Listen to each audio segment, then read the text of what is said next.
Welcome to Charmworks. This is our shop. It's actually an old farmhouse that we converted. We gutted the inside and turned it into our shop. And that's my dog Buddy out front.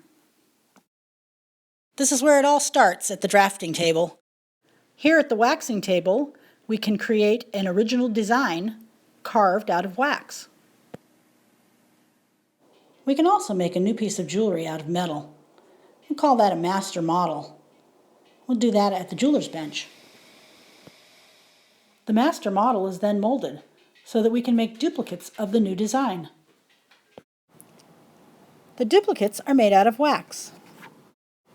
The waxes are then set up and made ready for the next process.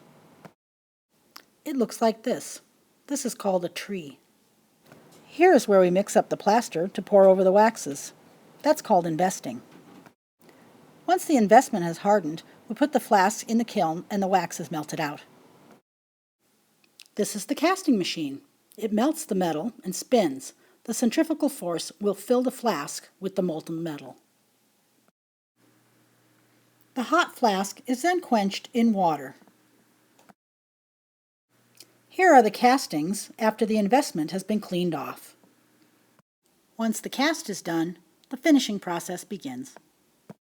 The pieces are clipped off the tree, and that clipped area is smoothed off with a grinder. They then go through a series of machines where the surfaces will be smoothed and polished. The charms are then sorted and ready for the next step. The final finishing happens here. We use steel shot in these rolling tumblers to put a very high shine on our charms. Once the final finish is done, the pieces are dried, sorted, and stored. Assembly takes place here.